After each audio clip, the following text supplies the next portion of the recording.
The Witcher had traveled far and wide in search of the Kingslayers. In Flotsam, he slew Bernard Laredo, but few mourned for the Commandant. Flotsam remained Temerian, while command of the garrison and town went to a Vizima noble, a sworn enemy of Kedwen and an avid angler. To this day, folk gather round bonfires in Lobenden to hear of the Witcher's deeds.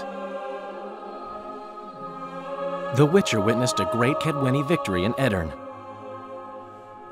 At Vergen, Henselt's army crushed Saskia the Dragonslayer's motley force, ending the springtime of races. Soldiers of the Unicorn swarmed over the Pontar Valley. As it had before, powerful Kedwen swallowed Upper Edirn whole. Yet subsequent events would render Henselt's triumph short-lived.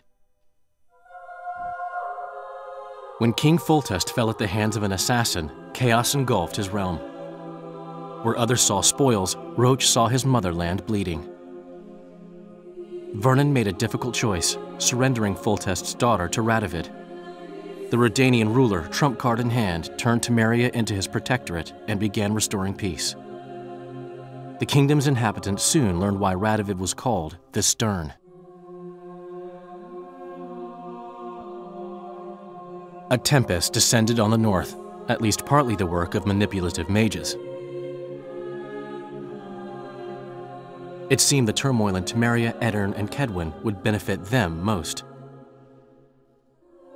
Common folk turned against sorceresses and all magic freaks, witchers included.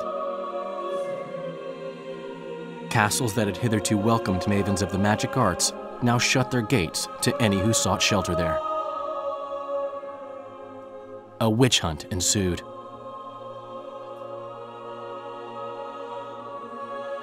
It was a time of great uncertainty, of rape accomplished by royal decree.